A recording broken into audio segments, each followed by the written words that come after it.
Diary of a Wimpy Kid 8, Hard Luck, by Jeff Kinney, narrated by Ramon de Ocampo. March. Monday. Mom's always saying that friends will come and go, but family is forever. Well, if that's true, I could be in for a rough ride. You know my family. I mean, I love them and all, but I'm just not sure we were meant to live together. Maybe it'll be better later on when we're all in different houses and only see each other on holidays. But right now, things are just a little dicey. I'm surprised Mom's always pushing the family message, since she and her sisters don't really get along. Maybe she thinks if she keeps repeating it to me and my brothers, then we'll come out different. But if I was her, I wouldn't hold my breath. I think Mom is just trying to make me feel better about my situation with Rowley anyway. Rowley's been my best friend ever since he moved into my neighborhood, but things have really changed between us recently. And it's all because of a girl. Believe me, the last person in the world I ever thought would get a girlfriend was Rowley. I always thought I'd be the one in a relationship, and Rowley would be the guy everyone kind of felt sorry for. I guess I've got to give Rowley some credit for actually finding a girl who likes him, but I don't have to be happy about it. Back in the good old days, it was just me and Rowley, and we hung out and did whatever we wanted. If we felt like blowing bubbles in our chocolate milk at lunch, then that's exactly what we did. But now that there's a girl in the picture, things are totally different. She says blowing bubbles in your chocolate milk is immature. Wherever Rowley is, his girlfriend Abigail is too. And even if she isn't there, it seems like she is. I invited Rowley to my house for a sleepover last weekend so the two of us could spend some time together. But after about 2 hours listening to him talk on his phone with her, "No, you're cuter," I gave up trying to have any fun. And when the two of them are in the same place, it's even worse. Ever since Rowley and Abigail got together, it's like Rowley doesn't even have his own opinions anymore. I'll say, "So, what did you think of that new movie?" And he'll say, "Oh, we didn't care for that one." I was hoping this would have all blown over by now, and things would be back to normal. But there's no sign of this ending anytime soon. Yesterday, they celebrated their 9.5-day anniversary. If you ask me, it's already gone too far. I've started noticing little changes in Rowley, like the way he combs his hair, and the clothes he wears, and I guarantee you, Abigail is behind all of it. But I'm the one who's been best friends with Rowley all these years, so if anyone has the right to change him, it's me.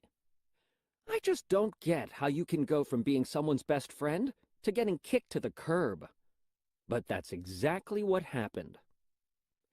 During the winter, me and Rowley stored up some snowballs in my freezer so we could have a snowball fight when the weather got warm. Well, yesterday was the first nice day we've had in forever. But when I went over to Rowley's house, he acted like he was too good for me, since Abigail was there. The thing is, I can honestly say I've been nice to Abigail, but she doesn't like me. She's been trying to drive a wedge between me and Rowley ever since the two of them became a couple. But whenever I try to bring the topic up to Rowley, I get the same thing every time. "You're just jealous. You're just jealous." I wish I could give Rowley a piece of my mind, but I can't, because I'm depending on him to get me through the school year. I have Mr. Blakely for English, and he makes us turn in all our assignments in cursive. But it really hurts my hand when I write in cursive for too long, so I've been paying Rowley 1 peanut butter cracker for every page that he transcribes for me. But if I have to start writing my own assignments, the handwriting on my homework won't be the same as before, and Mr. Blakely will know. So I'm stuck with Rowley, at least until I can find someone else who can write exactly like him, and who also likes peanut butter crackers. But the biggest problem with this Abigail situation isn't the English homework. It's the walk to school. Me and Rowley used to head in together every morning, but now Rowley goes over to Abigail's neighborhood and walks to school with her. This is an issue for a couple of reasons. For one, me and Rowley have a deal where he's in charge of scouting ahead for dog poop on the sidewalk, and that arrangement has saved me a bunch of times. There's this one dog that really has it in for me and Rowley, and we have to keep our guard up whenever we pass by his house. He's this really mean Rottweiler named Rebel, and he used to get out of his yard and chase us on our way to school. Rebel's owner had to install an electric fence to make sure he couldn't get loose. Now Rebel can't chase us, because if he takes one step out of his yard, he'll get a shock from his collar. Ever since me and Rowley found out about Rebel's electric collar, we've been having some fun with him, tormenting him from the edge of the yard. But Rebel figured out that as long as his collar doesn't cross over the property line, he won't get shocked. How he got his butt so far out over the sidewalk was a sight to see. And if I didn't have Rowley watching out for me, I definitely would have stepped on one of Rebel's landmines by now. The other reason it stinks that Rowley isn't walking with me is because, with the school year winding down, the teachers have really been loading us up with homework lately. That means I have to take almost all my books home with me every day. My body is not built to carry that kind of weight. But Rowley is practically like a pack animal, so it's no problem for him. Unfortunately, Rowley is just as willing to help Abigail with her books, which makes me think the only reason she's even with him is to use him. And as Rowley's good friend, I find that a little hard to take. Tuesday. I figured out a pretty good solution to my book problem. This morning, I borrowed the roller bag Dad uses when he goes on trips, and carrying all my school stuff was no sweat. I was able to make pretty good time, too, but that's partially because I walked a little extra fast when I went by Mr. Sandoval's house. Before a snowstorm, Mr. Sandoval always puts poles in the ground on either side of his driveway, so the guy who plows it knows where the pavement is. The last time it snowed, me and Rowley plucked the poles out of Mr. Sandoval's yard and started horsing around with them, like they were swords. But I guess we didn't put the sticks back in exactly the right place, because when the guy came to plow Mr. Sandoval's driveway, he was off by about 10 feet. Mr. Sandoval has been waiting for me and Rowley to show our faces in front of his house again so he can let us have it. But I'm not ready for that conversation just yet. Especially not by myself. Mr. Sandoval's not the only danger between my house and school, though. Ever since they started doing construction on Grandma Street, we've had to take a detour on the walk home, and that brings us right by the woods where the Mingo kids hang out. I don't actually know a whole lot about the Mingo kids. I've never seen any of them in school. So for all I know, they just live in the woods like a pack of wild animals. I'm not even sure if there are any parents or grown-ups in the whole Mingo clan. I've heard their leader is this boy named Meckley, who always wears a tank top and a belt with a gigantic metal buckle on it. One time, me and Rowley got too close to the woods, and one of the Mingo kids came out to let us know, "You come near our woods again, Meckley's gonna get you." I'm still not sure what he meant by that. But if Meckley's belt buckle was going to be involved in any way, I didn't want to stick around to find out. Now that I'm walking home on my own, I have to cross to the other side of the street when I get near the Mingo's woods. It wouldn't be a big deal, except there's no sidewalk over there, and that can't be good for Dad's roller bag. Mom's noticed I haven't been hanging out with Rowley lately. She said I shouldn't get too worked up over it, because most friendships from childhood don't last, and that me and Rowley will probably grow apart over the years anyway. Well, I hope that's not true, because I think it's important for me to keep my childhood friends so that later on someone can appreciate how far I've come, as I no doubt am destined to be rich and famous. I'm not so sure Mom's qualified to give me friendship advice anyway, because guy friendships are totally different from girl friendships. And I know, because I've read almost every single book in the Slumber Party Pals series. Before you judge me and say those books are for girls, let me just explain that the only reason I got into them was because one time I forgot to bring in a book for silent reading, and the only books the teacher had were in the Slumber Party Pals series. And once you've read one of them, you can't stop. There must be something like 100 books in that series. The first 30 or so were pretty good, but after that I think the author started running out of ideas. Number 87 was Lindsay Loses a Mitten. Anyway, in the Slumber Party Pals books, these two friends are always getting into fights with each other about little stuff. You used up all my purple lip gloss because you knew I wanted to wear it to the roller rink. Well, you only wanted to wear it because you knew Justin would be there. But after a while, things always cool down, and the girls learn the true meaning of friendship. I'm sorry I used up your lip gloss. And I'm sorry I kissed Justin at the roller rink. Wait, what? And that's basically the plot of every single book in the Slumber Party Pals series. Well, that might be the way things work with girls, but I can tell you firsthand that it's not the way it works with boys. For boys, things are just a lot less complicated. For example, let's say one guy breaks something that belongs to another guy, but it's totally an accident. Well, 5 seconds later, everybody's moved on, and things are pretty much back to normal. I mean, Rowley always lets me off the hook when I bust something at his house.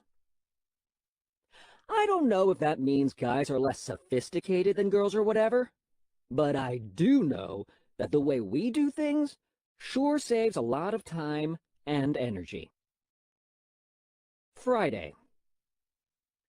I hate to say it, but Mom's prediction about me and Rowley is starting to come true.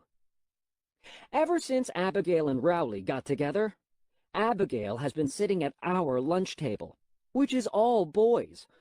I already mentioned how she's not a fan of the chocolate milk bubble blowing thing, but there's a lot of other stuff she doesn't like either. One of them is the 5-second rule. All the guys at our table agree that if you drop a piece of food on the floor, as long as you pick it up within 5 seconds, it's still okay to eat. A new twist someone came up with recently is that you can grab a piece of food off the floor even if you're not the one who actually dropped it. I've lost 2 chocolate chip cookies and a fudgesicle that way already. This new rule has caused some other problems, though. Yesterday, Freddie Harlahan ate a piece of ham off the floor because he thought Carl Dumas dropped it, but it was actually there from the group that had lunch before us. It might have even been there from before that, because Freddie started to feel sick and ended up in the nurse's office for the rest of the day. Something tells me they don't have the 5-second rule at the table Abigail used to sit at, or probably any of the other girls' tables either.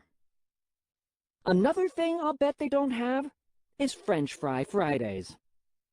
They serve burgers in the cafeteria every Friday, but the meat is gray and tastes like a wet sponge.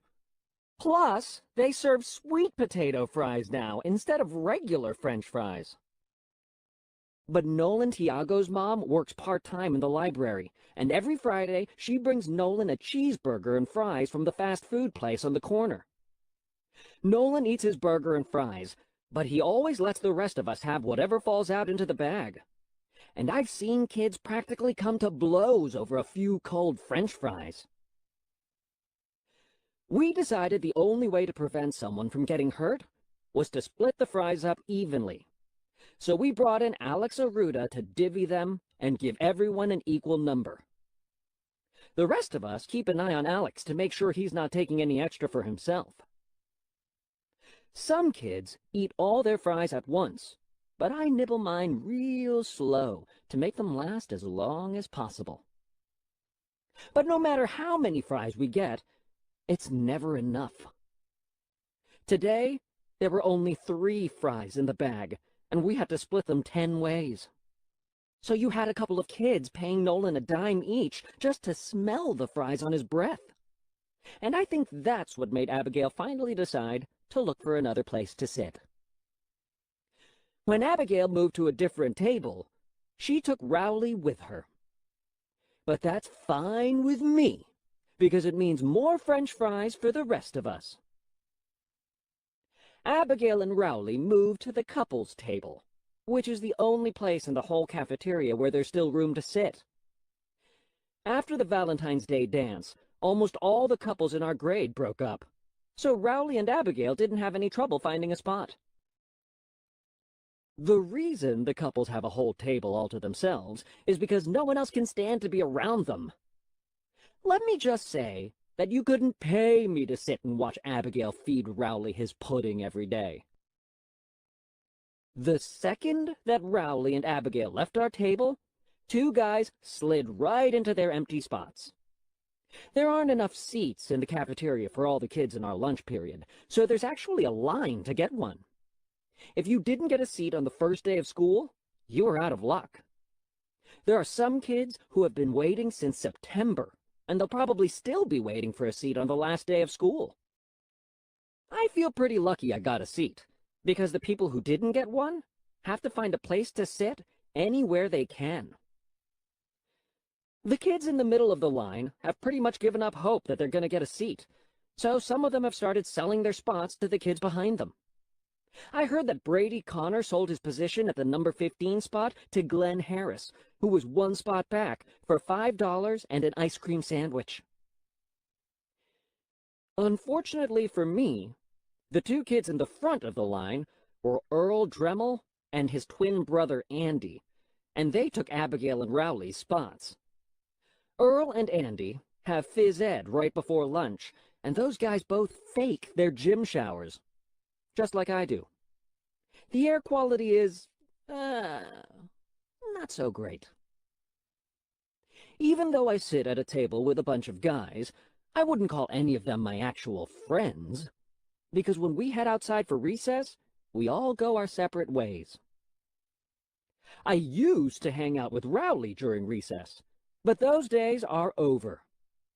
It's probably time for me to strike out on my own. But the problem is, I don't know where I'm supposed to go. First of all, there are some kids I have to watch out for on the playground. A few years ago, Mom invited a bunch of my classmates to my birthday party, but she thought I already had enough toys, and she said so on the invitation. "You're invited to Greg Heffley's birthday party on this Saturday at 4:00 p.m. P.S. Gregory has plenty of toys. If you bring a gift, please consider a book." Usually, when you open presents at your birthday party, all the other kids are jealous. But at my party, I think people just felt sorry for me. I mean, I got an atlas. Unfortunately, Mom's idea caught on with a bunch of other moms in our neighborhood, and nowadays I have to be careful whenever I see a kid walking around at recess carrying a new book. Most of the comments are along the lines of, "Thanks a lot, jerk." Then there's Leon Feast and his gang. I got into a situation with those guys a few summers ago, and there's been bad blood between us ever since. One day, me and Rowley went down to the school to ride our bikes on the basketball court, but Leon and his friends showed up a few minutes later. They told us that we were going to have to leave so they could play basketball.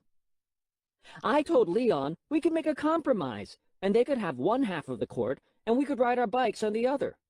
But they didn't like that idea, and gave us the boot. On the ride home, I was really mad that we let ourselves get pushed around like that, and I wanted to do something about it. A few days later, Mom asked me out of the blue if I wanted her to sign me up for the Superhero Training Academy. She showed me the flyer. Enroll your child in the Superhero Training Academy at the YMCA. Unlock your child's inner superpowers.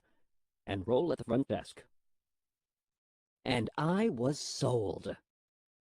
I couldn't wait to graduate from the Superhero Training Academy and show Leon and his gang a thing or two, like maybe blowing them all off the court with my super breath. Whoosh. Rowley's mom signed him up, too, and we were both pretty excited about it. But on the first day, I realized it was a total scam. First of all, the Superhero Training Academy was in the gymnastics room at the YMCA, and not some secret bunker underneath the building. Then I found out the whole superpower part was a joke. We just pretended we had superpowers. So me and Rowley were stuck in day camp for a week while our moms ran errands. And at the end, we didn't even get masks or costumes or anything cool like that. We just got these stupid certificates. Gregory Heffley is a superhero of showing good manners during snack time. Zap! A few weeks later, we went down to the school on our bikes again, and sure enough, Leon and his friends were on the basketball court. But I guess I should have given Rowley the heads up that his superhero training was totally worthless. Fortunately, they simply stared when he tried to use his super breath, puff, puff, puff, to blow them off the court. Pathetic. Aside from the kids I need to avoid, like Leon, there are a few different groups that hang out together at recess, but I don't think I really fit in with any of them. There are some kids who play a fantasy card game, and another group that just hangs out and reads. Then there's the group that plays on the field. A few months ago, the school banned any games that involve a ball because too many kids were getting hurt. So these guys made up a game where somebody's shoe is the ball. But don't even ask me what the point of the game is. Eric Glick hangs out with his sketchy friends behind the school where the teachers can't see them. I've heard that if you want to buy an old book report or homework assignment, he's the guy to talk to. The girls hang out in groups too. There's one that jumps rope near the side of the school, and another that does hopscotch 50 feet away. I've heard the two groups don't get along, but I have no idea what that's all about.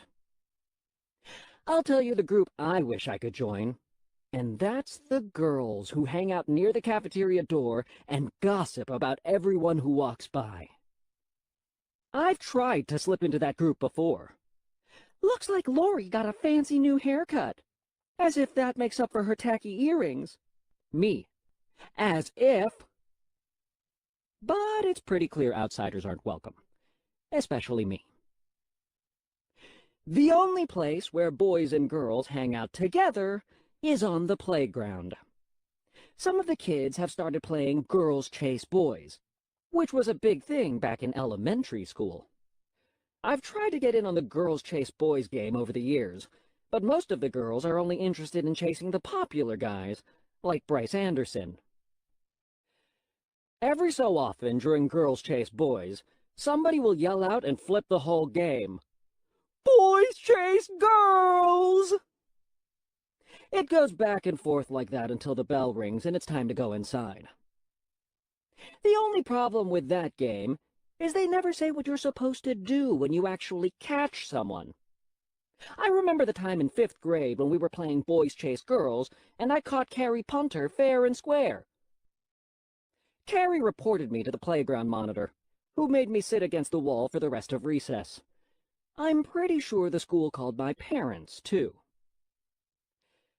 I think the school realized there are some kids who have trouble joining in with the others at recess, so a few weeks ago, they turned the bully reporting station on the playground into a Find a Friend station, with a sign that says, "Press this button and wait here." I always thought the Find a Friend station was a lame idea, but it's not like I have a lot of options these days. So I gave it a buzz. I don't know if people didn't notice the blue light going off, or if everyone was just too busy playing Girls Chase Boys, but no kids came over. I think Mr. Nern must have felt sorry for me, because he walked over with a box of checkers and asked, "Would you like to be my friend?" I guess it was better than nothing, but I hope Mr. Nern doesn't think this is going to be a regular thing, especially because he wins all the time. Wednesday. Okay, you know things are bad when even your little brother has more friends than you. A family with a kindergarten-age kid named Mikey moved in down the street a few weeks ago, and Mikey and Manny hit it off. The two of them have been hanging out after school every day since they met. Mikey loves to drink grape juice, and I've never seen him without a juice ring around his lips, so he always looks like a 40-year-old man with a goatee. The only thing Mikey and Manny do together is watch TV. As far as I know, neither of them has ever said a single word to the other, but I guess something about their relationship just works. And even crazier than that, now Grandpa has a girlfriend. I didn't even know you could still date once you got to be Grandpa's age, but I guess I was wrong. I probably shouldn't be surprised. Dad says that at leisure towers, the women outnumber the men 10 to 1. So there are always women lined up at Grandpa's door trying to win him over with casseroles and baked goods. Grandpa started dating this widow named Darlene, and we met her this weekend when they came over for dinner. I think it's totally crazy that Rowley and Grandpa both have girlfriends at the same time. All I can say is that if these are the people who are going to populate the next generation, the human race is in big trouble. I never should have opened up to Mom about what's been going on in my social life, because now she's made it her mission to help me find new friends. Yesterday, she invited her old roommate from college to our house because her friend has a son, and Mom thought the two of us might really hit it off. But what Mom didn't mention is that her friend's son is a high school senior, which made for a really awkward afternoon. It did not get any better when Mom offered, "Gregory likes Shrinky Dinks. Do you like Shrinky Dinks?" Lately, Mom's been giving me tips on how to make new friends at school. I think her heart is in the right place, but the advice she gives me would never work with kids my age. For example, Mom said that if I'm just really nice to everyone I meet, then word will spread and I'll become the most popular kid at school in no time. She thinks it will go like this. Girl: "Have you heard how nice Greg Heffley is?" Boy: "I heard he was nice too." Me: "It's all true." Maybe that kind of stuff worked when Mom was growing up, but kids aren't like that anymore. I keep telling Mom that nowadays popularity is based on stuff like what kinds of clothes you wear and what kind of cell phone you have, but she doesn't want to hear it. At school, there's this big push to encourage positive reinforcement. So they've started taking down all the anti-bullying posters in the hallways because they don't fit with the new theme. Now, instead of punishing kids for acting mean to each other, they're rewarding kids for being nice. The basic idea is that if a teacher catches you being kind to another kid, you get a hero point. If you get a certain number of hero points, you can turn them in for prizes like extra recess time. And the homeroom that gets the most hero points gets a day off from school in June. I actually thought it was a pretty decent idea. But of course, people always have to go and mess things up. Right away, kids realized they didn't actually have to do good deeds to get hero points. They just started faking good deeds whenever the teachers were around. Like, one guy would say, "Let me help you with those books, Anthony." And his friend would be all, "Why, thank you, Peter." And that would get a hero point. Hero points are printed on sheets of 10, and teachers tear one off when they want to reward a kid. Eric Glick got his hands on one of the sheets and photocopied it.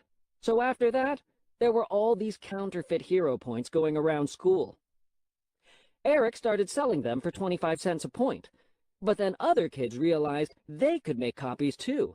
And after that, there were so many hero points going around that you could buy 100 for a quarter. The teachers got suspicious when the worst kids in our class started turning in tons of hero points for extra recess. So the school invalidated all the hero points printed on white paper and created a whole new batch on green paper. But it didn't take long for people to start making copies on green paper, and the whole thing started all over again. Every time the school changed the color of the paper, there would be fakes made within 24 hours. Finally, the school started punishing kids who turned in more than 5 hero points at a time, because the teacher saw that as proof they were counterfeit. But that wasn't fair either. Marcel Templeton, one of the nicest kids in our class, got put in detention for the rest of the month, even though he earned his 35 hero points legitimately. Eventually, the janitor busted one of the main counterfeit operations when he walked into an empty science room that kids were using as their base.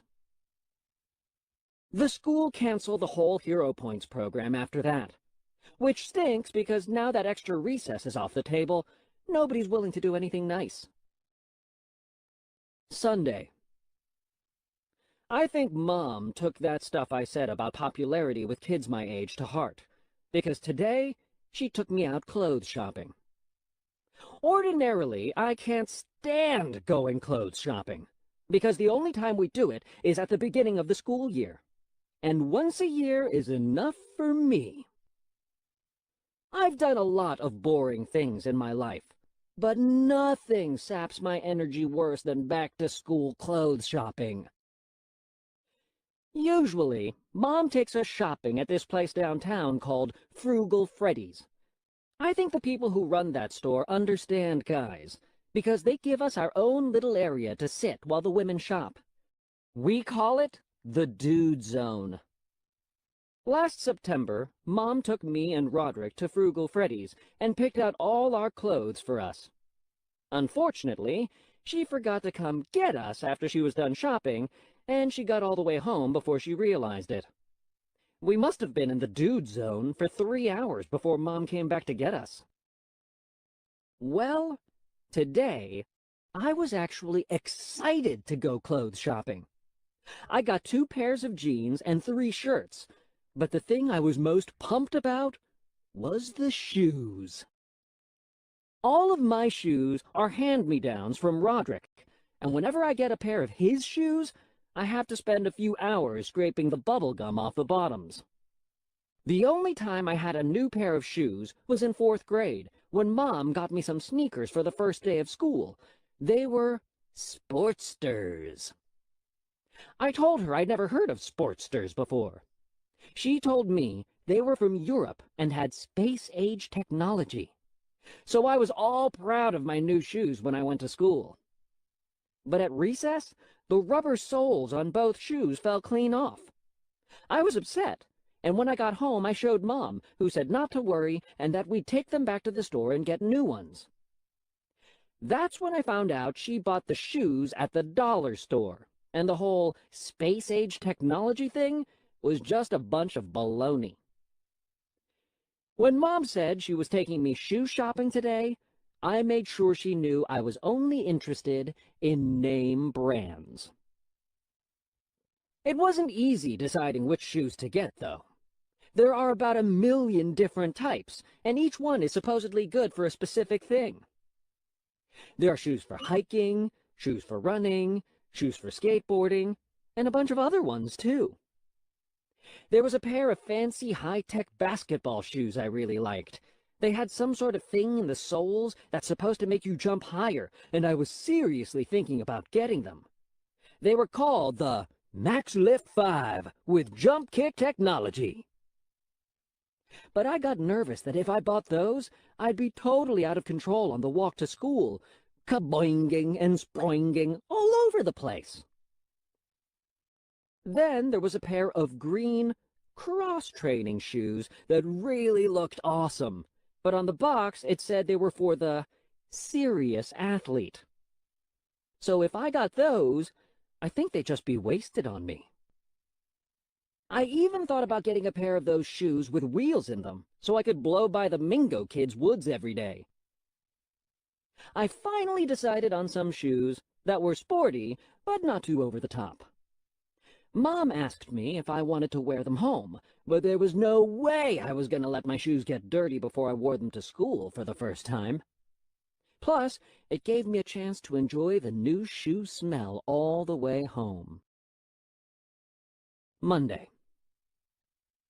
I never noticed how dirty the ground is until I got my new shoes. And not just the actual ground, but the street and the sidewalk, too.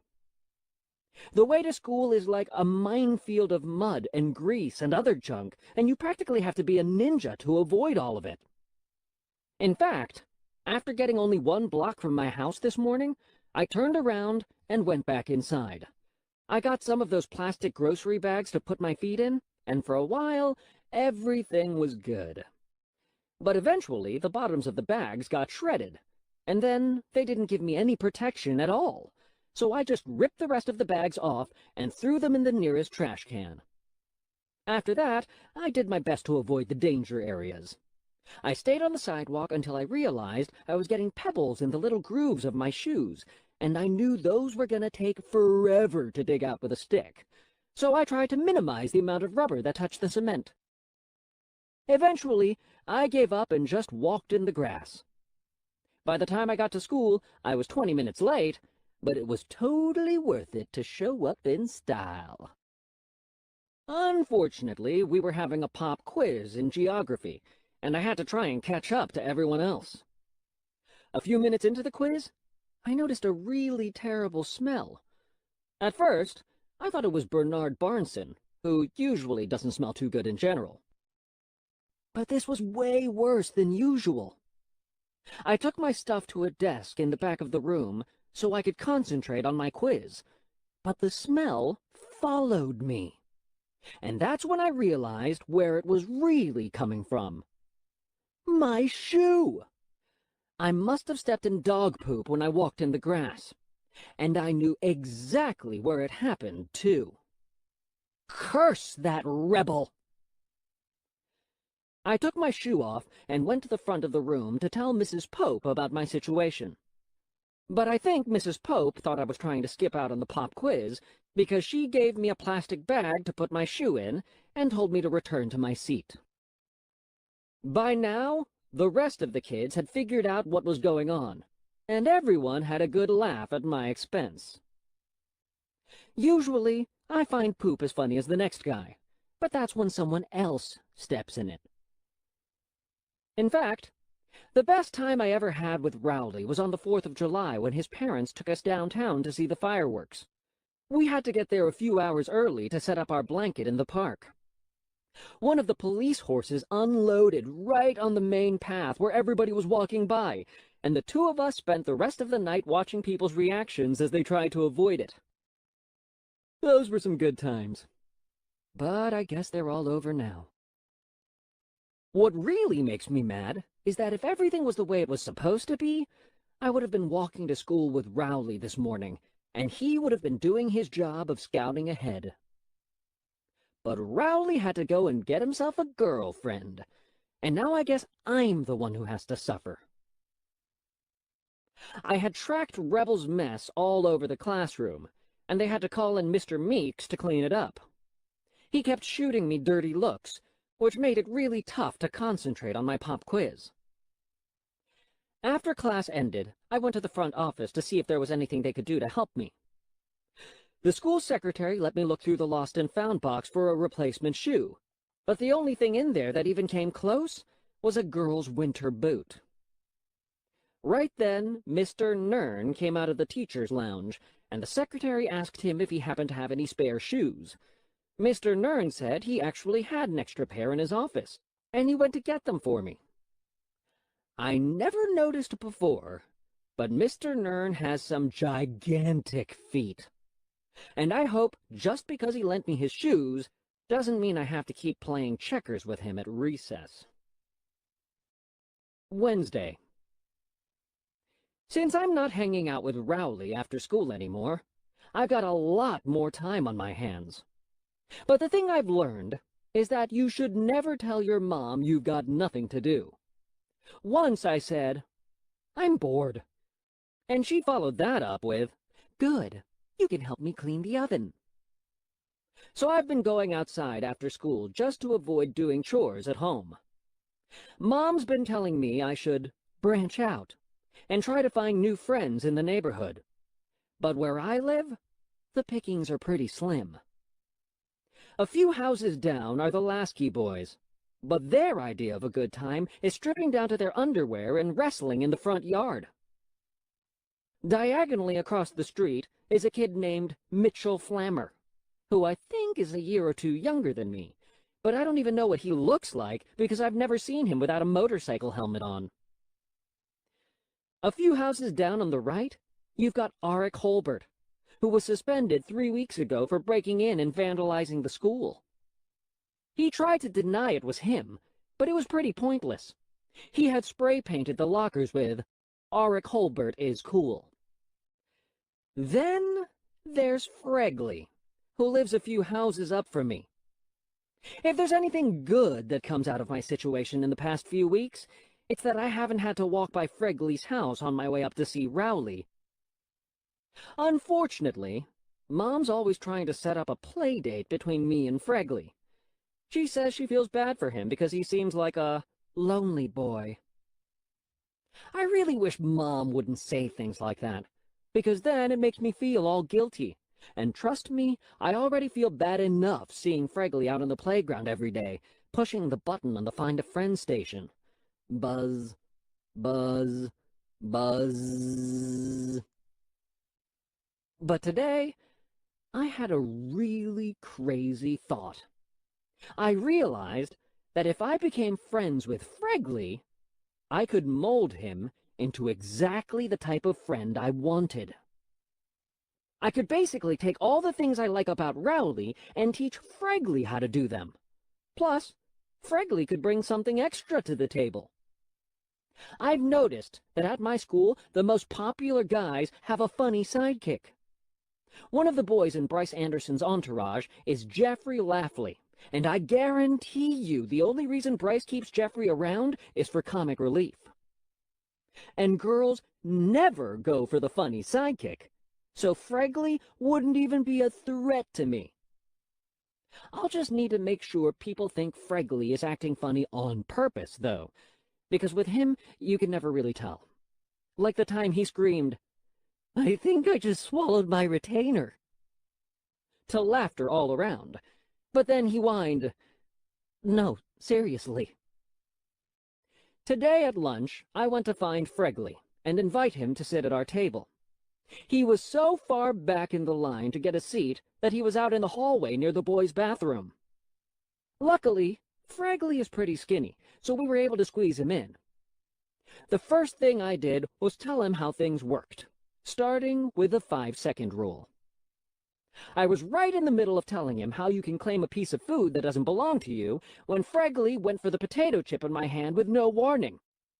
I was pretty mad, and I told Fregley that if he was going to pull that kind of nonsense, he could go back to his spot on the floor in the hallway. I explained that somebody had to actually drop something before it could be claimed. He seemed to get it, and sort of tried to apologize. So I guess you'd have to call that progress.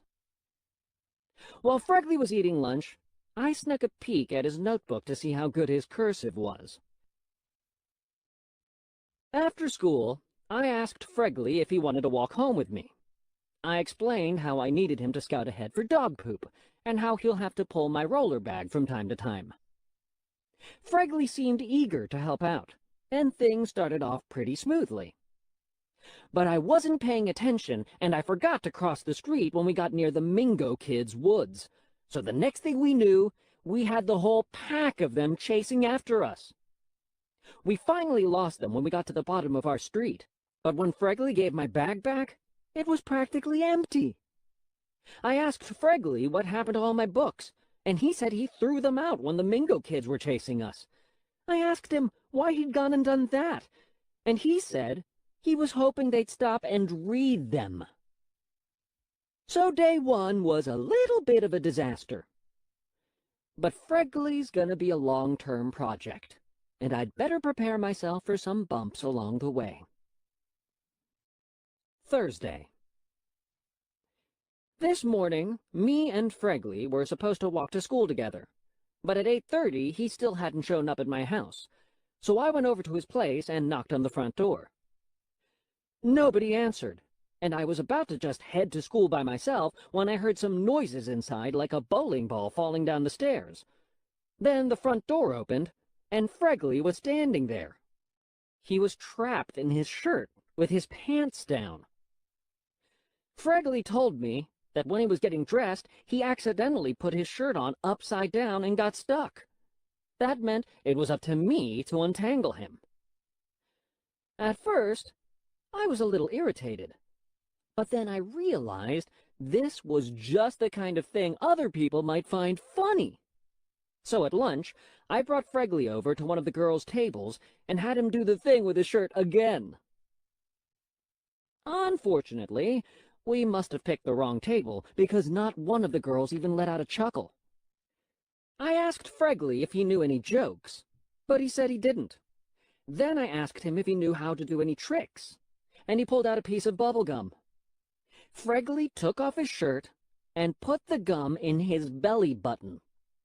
I didn't know where this was going, so I took a few steps back, and then, no lie, he started chewing it.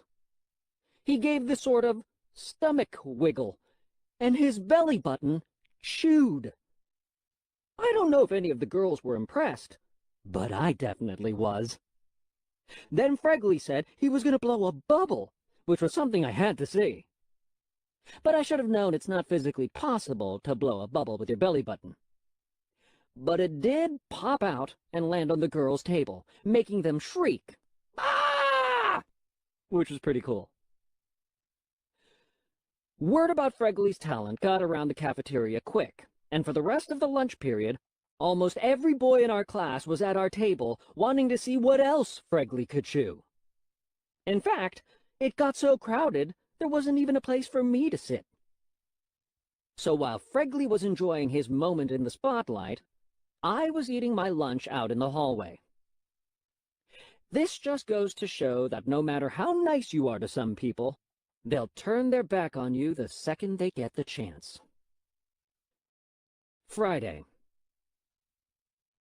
With everything that's been going on at school, I've really been looking forward to spring break. I figure having a week to myself will be exactly what the doctor ordered. But tonight, my plan for a stress-free week went out the window. When Dad asked Mom what we're doing for Easter this year, she said her family is coming to town. I was totally blindsided by that news, and I could tell Dad felt the same way, 'cause he spit out his milk. Mom never tells us when her family is coming to visit, because she knows if she gives us too much advance warning, we'll make a run for it. Most of the relatives on Mom's side of the family live pretty far away, so we don't see them that often. I'm okay with that, because whenever we do see them, I need plenty of time to recover. I'm sure most families have their issues, but it seems like when it comes to Mom's side, there's just a lot of extra drama. Mom has 4 sisters, and they're so different from one another that it's kind of amazing they grew up under the same roof. Aunt Gretchen, Aunt Audra, Aunt Veronica, and Aunt Keiki. Mom's oldest sister is Aunt Keiki, who isn't married and doesn't have any children. And that's probably a good thing, because it's pretty obvious she doesn't like kids. One time when I was little, Aunt Keiki came to stay with us, and Mom went out for a few hours and left me behind with her. But I don't think Aunt Keiki had ever been alone with a kid before, and she seemed on edge the whole time. I guess she thought I was going to break something, So the first thing she did was put everything that was fragile out of reach. Then she just stood there and watched me to make sure I didn't touch anything. After about an hour, Aunt Keiki said it was time for me to take a nap. I tried to tell her I didn't really take naps anymore, but she said it's rude to talk back to an adult. Aunt Keiki said she'd be downstairs in the laundry room ironing, and she'd come wake me up in a few hours. Then she turned out the light. But just before she shut the door, she said, "Whatever you do, don't go downstairs and touch the iron." The idea of touching the iron never would have entered my mind. But once Aunt Keiki put it in my head, I couldn't stop thinking about it. So a half hour later, I snuck downstairs like I was on some kind of stealth mission. Aunt Keiki was in the family room watching television, and I had to go past her to get into the laundry room. Once I was in, I pulled out the little stool Mom uses to reach high places and pressed my whole hand on the iron. Don't ask me what I was thinking. I ended up with a second-degree burn, and Mom's never trusted Aunt Keiki to babysit again, which I'm sure is just fine with her. Mom's youngest sister is Aunt Gretchen, and she's the complete opposite of Aunt Keiki. Aunt Gretchen has twin boys named Malvin and Malcolm, who are totally wild. In fact, they're so out of control, Aunt Gretchen used to keep them on child leashes. One time, when Aunt Gretchen and her kids visited, they brought their pets with them, so it was like a zoo in our house. Aunt Gretchen took off for a few days to go sightseeing, and we had to take care of her kids and her animals. It got totally out of hand when her rabbit gave birth to a litter of bunnies 2 days before she got back.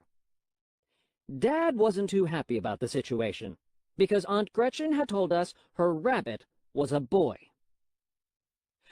I can deal with Aunt Gretchen's pets, but her sons are a whole other matter. On that same visit, Malvin and Malcolm played a game of catch in our driveway with a rock or a piece of concrete or something. I admit, I've done some dumb things in my life, but I don't think I've ever done anything as stupid as that. Before you knew it, Mom had taken Malvin to the emergency room to get stitches in his forehead, and we were responsible for Malcolm.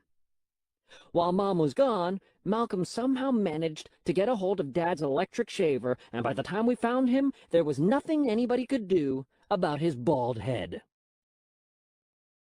Dad said if Aunt Gretchen and her boys are staying with us this time around, he's gonna get a hotel room for himself. But Mom said we're family, and family should be together.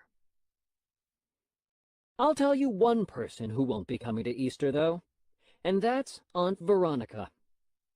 She hasn't been to a family event in something like 5 years, or at least not in person. I think being with a family stresses her out, so whenever there's a big gathering, she makes her appearance by video conference. In fact, I don't think I've seen her in the flesh since I was 3 or 4. One summer, we all got together for an outdoor wedding. The ceremony lasted something like 2 hours, and it was really hot. We put the video monitor with Aunt Veronica on a chair, and I could tell she was playing games on her computer the whole time. The only aunt I haven't talked about yet is Aunt Audra. She's one of those people who believe in crystal balls and horoscopes and all that, and she doesn't do anything without talking to her psychic. I know this firsthand because I stayed with her for 2 weeks a few summers back. She actually asks for advice, such as, "Should I clean my bathtub or wait 1 more week? Wait 1 more week, right?" When Mom found out Aunt Audra took me along to her psychic appointments, she wasn't happy. Mom said all that fortune-telling stuff was just a bunch of hocus pocus, and that Aunt Audra was wasting her money. But I had a feeling Mom would say something like that, because Aunt Audra's psychic had once told me, "A dark-haired woman will try to plant a seed of doubt in your mind." I don't know what kind of training you need to become a psychic, but if there's not too much work involved, then I could totally see that as a career path for me. Me. You will be betrayed by a person with an A in his name. My client. My dad? Me. Hey, you said it, pal, not me. I'm kind of surprised Mom feels that way about fortune-telling and all that, because she's the one who's always saying Grandma has ESP. I don't know if that's true or not, but if it is, then Grandma's not using her powers to their full potential. Once I asked her, "So, Grandma, what do you think the lottery numbers will be tonight?" This is what she said. "I'm not sure, but I predict you're going to enjoy these cookies." To be honest with you, I don't know how much I believe in that type of stuff myself. All I can say is that none of it has helped me any. When I was 8, we went on a family camping trip and stopped at a store that sold all sorts of souvenirs and trinkets. Dad gave me $3 to spend, and I used it all to buy a rabbit's foot, which was supposed to bring me good luck. But on that trip, I got food poisoning and sprained my ankle. So I got rid of the rabbit's foot the first chance I got. It's just as well, because I was uncomfortable carrying that thing around anyway. I realized that if I ended up winning the lottery or something because of my rabbit's foot, I wouldn't really be able to enjoy it, thinking of the three-legged rabbit out there somewhere. Whenever Dad leaves the newspaper out on the kitchen table, I always read my horoscope. But there's never any information in it I can actually use. When Saturn aligns with Jupiter, beware a stranger who carries ill tidings. Meanwhile, a person you once carried a flame for now admires you from afar. Your lucky numbers are 1, 2, 4, 5, 7, and 126. And fortune cookies are even more worthless. We used to go to the Chinese restaurant in the center of town on Christmas Eve, and I was always excited to open my cookie to see what the future held for me. But here's the fortune I got the last time I was there. You will buy some new pants. I mean, whoever wrote that one wasn't even trying. See, what I need is something that actually tells me what to do, so I don't have to guess. Up to this point, I've been making all my own decisions, and I'm not super happy with the results. Wednesday. I actually used to look forward to when Mom's family came to town, because it was a good way for me to make some cash. One year I was drawing pictures at the kitchen table, and Mom told me I should try selling my drawings to the family. It actually worked out great. I draw a picture of a house or a turtle, and turn around and sell it to someone in the family for $5. In the weeks leading up to a big family holiday, I draw as fast as I could, so I had a big stockpile when my relatives arrived. One Thanksgiving, I drew so many pictures that I made $80. In fact, it was so easy to turn my art into cash that I thought that's how it was going to be for the rest of my life. Hey, who needs cash? I'd pay my bills with pictures. But once I got a little older, the same relatives who were snapping up my drawings when I was little weren't as quick to pull out their wallets. And I'm still not sure if it's because I went back to the same people too many times, or because I doubled my prices. But when Manny started selling his drawings, all of a sudden my relatives were like human ATM machines. Let me just say this. When I draw a picture, I put a lot of time and effort into it.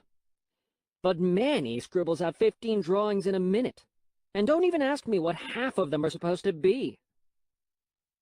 This all just goes to show that some people have no taste when it comes to art. Thursday. We're having Easter at Grandma's house again this year, which kind of stinks, because Grandma's house isn't very kid-friendly. The only thing she has that's even close to a toy over there is this stuffed elephant called Ellie. Grandma bought Ellie as a chew toy for our old dog, Sweetie, who lives with her now. But Sweetie tore off Ellie's trunk, ears, and legs on the first day he had it. So now you can't even tell it's supposed to be an elephant. If you're a kid, that's all you've got for entertainment at Grandma's house. And there's only so much fun you can have with a stuffed bowling pin. It wouldn't be so boring at Grandma's if Sweetie could still play like he used to. But Grandma has fed him so much dog food and table scraps that at this point he's basically a beach ball with legs. Plus, Grandma dresses him up like a little person now, so I think he's just really depressed. Every once in a while, when we have dinner over at Grandma's, we try and have a little fun with Sweetie anyway. One night we found out that if you sneak up behind him when he's sleeping and make a raspberry sound with your lips, his ears perk up. Then Sweetie sniffs his rear end for the next 5 minutes and goes back to sleep. Me and Roderick do that over and over, and Sweetie has the exact same reaction every single time. But one night, when Dad gave it a try, it totally backfired. Or maybe I should say, Sweetie backfired. Right in Dad's face! Even though Grandma's house is boring, Easter actually used to be pretty fun. When Great-Granny Meemaw was still alive, we'd always have a big Easter egg hunt at Grandma's. Meemaw was Grandma's mom. No disrespect to Meemaw or anything, but if I ever have grandkids, I'm going to be the one who chooses what they call me, not them. And I'm going to go with something basic, like Grandpa or Granddad, because I don't want to end up getting stuck with some goofy nickname for the rest of my life. I can see it now. Happy birthday, Poopsie! Bah! I'm sure my great-grandfather wishes he could change his name, but he's about 93 years old, so there's really no point now. Though I'm sure it kills him when Mom says, "Would you like me to mush up your carrots for you, Peepaw?" Anyway, Meemaw was in charge of putting prizes in the plastic eggs for the Easter egg hunt. She'd stuff them with things like candy and change, but every so often she'd drop in a $5 bill. Then she'd hide the eggs inside Grandma's house and in her backyard. After Easter brunch, all of us kids would go to Grandma's backyard and get ready to fill up our baskets with as many eggs as we could find. Meemaw used to overdo it with the eggs, though, and hide way more than she needed to. In fact, I'll bet you could go out in Grandma's backyard right now and still find enough to fill up a basket. Sometimes I'll find an egg at Grandma's in a cabinet or stuffed between the couch cushions. A few weeks ago, Grandma's toilet wasn't working, and Dad found a pink plastic egg in the water tank that had probably been bobbing around in there for years. When Meemaw got older, she wasn't as sharp as she used to be, and she started putting strange things in the plastic eggs for prizes. One year, I found a green bean, a bottle cap, and a paperclip in my eggs. That was the same year Manny found dental floss in one of his. And I can tell you from experience that a used tissue sounds exactly the same as a $5 bill when it's inside a plastic egg. The last Easter egg hunt we had was the year Meemaw passed away. At her funeral, Mom realized Meemaw wasn't wearing her diamond wedding ring. Everybody was all in a panic because that ring had been in the family for 3 generations, and apparently it was worth a lot of money. After the funeral, the family went to the rest home where Meemaw and Peepaw lived and turned the place upside down, but they couldn't find the ring anywhere. It got pretty ugly after that. Great Aunt Beatrice accused her sister, Great Aunt Martha, of pocketing the ring for herself. Then Aunt Gretchen said Meemaw promised her the ring, so if anybody found it, they needed to hand it over. And before you knew it, the whole family was at each other's throats.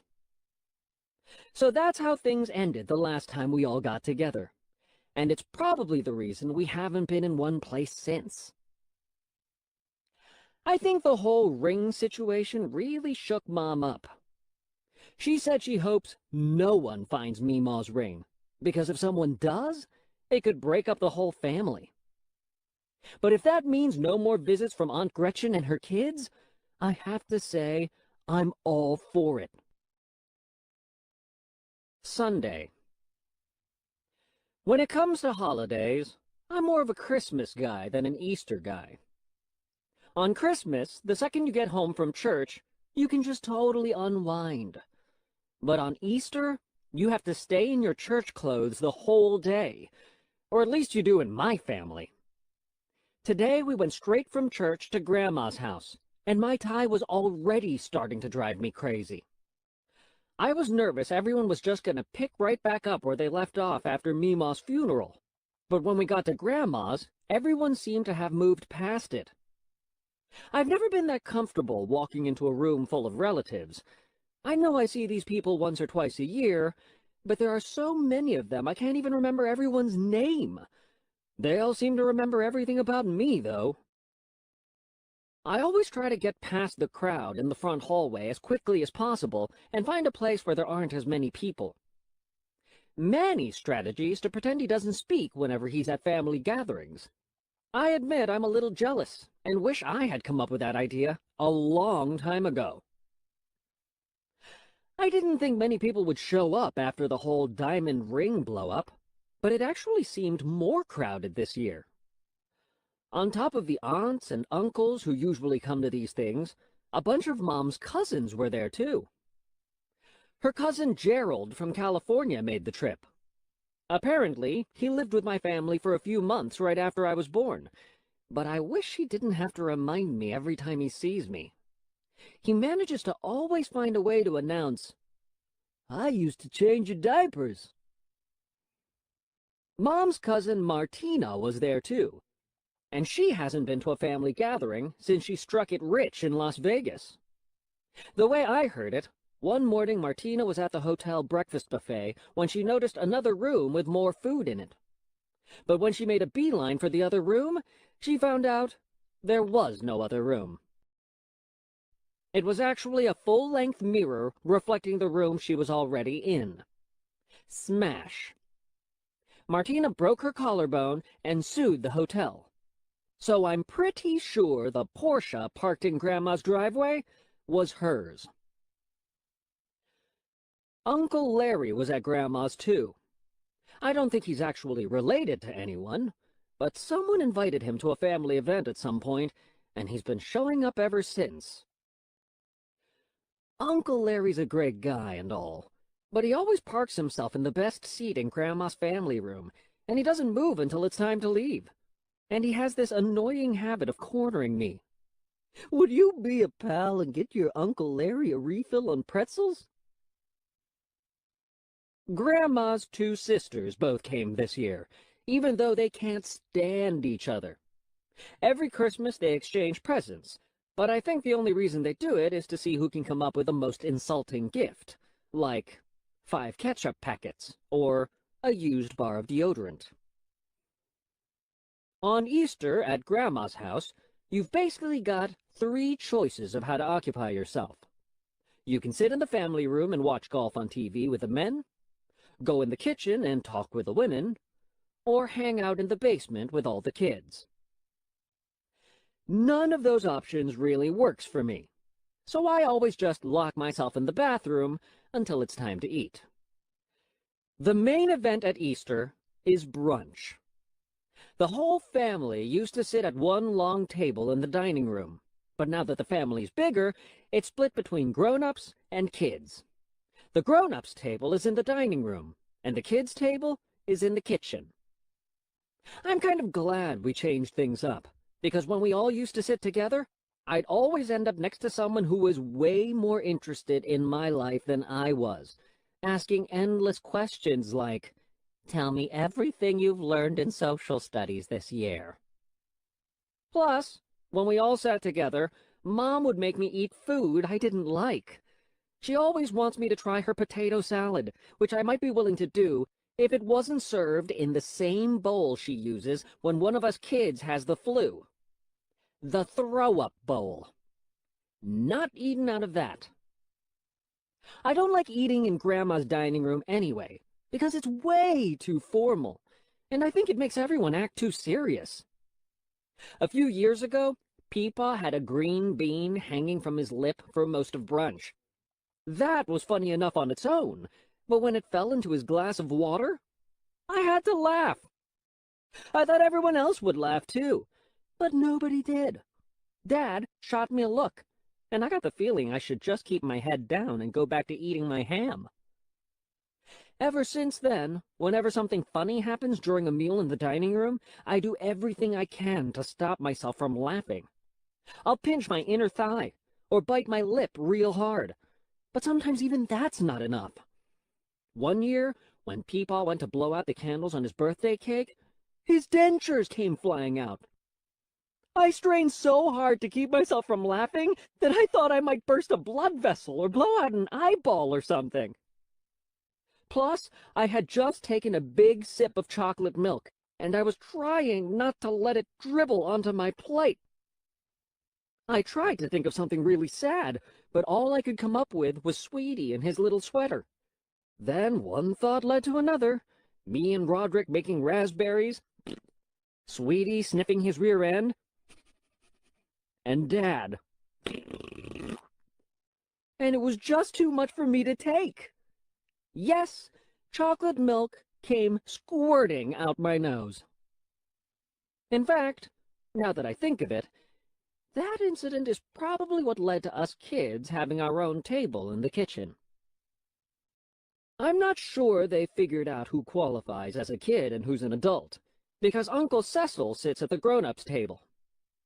I know it might sound like Uncle Cecil is a grown-up, but he's actually only 3 or 4 years old.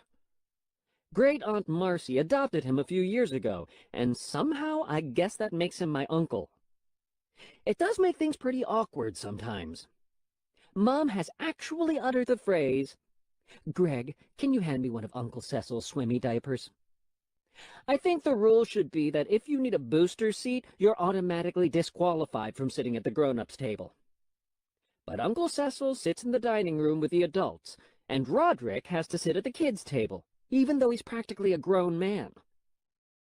Today I made sure to sit as far away as I could from Malvin and Malcolm. But that meant I ended up sitting next to my second cousin, Georgia, who has a front tooth that's so loose it's hanging by a thread. Her tooth was like that the last time we saw her, so we're talking years now. Everyone in the family tries to convince her to let them pull it out, but she's been stalling for forever. When my front tooth was loose, I was terrified of letting someone pull it. Mom spent weeks trying to convince me to let her yank it out, but I was too scared. Eventually, she said if the tooth fell out in my sleep, I'd swallow it, and that was really dangerous. But I knew that wasn't true, because the week before, Manny had swallowed one of my toy cars, and he lived. After a while, I guess Dad got fed up about my loose tooth and decided to take matters into his own hands. He told me he wanted to show me a magic trick. Then he tied a string to my front tooth and the other end to a doorknob. I didn't see what was coming until it was too late. Dad, ready to see the trick? Me, yeah. Door slam, tooth gone. After watching Georgia twirl her tooth in a circle with her tongue for 45 minutes today, I went into the family room because I knew that's where Grandma keeps her string. But when I walked in, I was surprised to find that half the grown-ups were already in there, going through Grandma's photo albums. From what I could piece together, Aunt Audra's psychic told her that Meemaw's diamond ring was in a family photo album, and when the rest of the grown-ups heard that, they got all excited. Everybody had an album, and they were shaking them upside down. Then someone suggested that maybe the psychic didn't mean the ring was literally in a photo album, so everyone started looking through the pictures to see if there were any clues. A minute later, something caught Uncle Larry's eye. Aha! Uncle Larry was pointing at photos from the last Easter we all got together. In one picture, called Meemaw Preparing for the Easter Egg Hunt, Meemaw was wearing her diamond ring. And in the next, called Meemaw's Famous Applesauce, she wasn't. It didn't take a genius to figure out where her ring went. 15 seconds later, everyone was fanned out across Grandma's backyard, searching for Meemaw's plastic eggs. I guess everyone figured that if the ring was in an egg, then it was finders keepers. Mom tried to get everyone to come back inside to have dessert, but it was no use. It was a little disturbing to see how greedy my relatives were acting. But I admit, I got a little caught up in the excitement myself. While everyone else was looking for the egg outside, I was looking for it inside. But after Mom caught me riffling through Grandma's underwear drawer, I realized maybe I was getting a little too carried away. I think Mom was pretty fed up with everyone by that point, because she told our family that we were going home. As far as I know, nobody actually found the ring. But when we drove away from Grandma's, a few people were still out there searching. Tuesday. Usually, when Aunt Gretchen and her kids stay with us, it's for a week. But this time around, they only lasted 2 days. That's because after what happened last night, Dad told them they were gonna have to leave. At dinner, we ran out of ketchup, so Malcolm picked up the phone and called 911 to report us. It took about 2 hours for Mom and Dad to clear everything up with the cops. After Dad gave Aunt Gretchen and her sons the boot, they packed up and went to Grandma's. And I'm sure that was just fine with them, because it meant they had more time to look for the egg. I was glad they left, because when they did, I got my bed back. For 2 nights I had to sleep in Roderick's room on a leaky air mattress. No matter how much I inflated it at night, by morning I was lying flat on the ground. Yesterday, when I woke up on Roderick's floor, I spotted something under his bed when I was getting dressed. It was one of those magic 8-balls. I think Roderick got it as a present one year and must have forgotten all about it after it rolled under his bed. I was pretty excited to find it, because I've never gotten to play around with one of those things before. The way you use the magic 8-ball is by asking it a question, then shaking it up and waiting for your answer to appear in a little window in the back. I was curious to see if it actually worked, so I gave it a try. I thought up a question and concentrated real hard, then gave the magic 8-ball a good shake. Am I the smartest person in my family? Shake, shake, shake.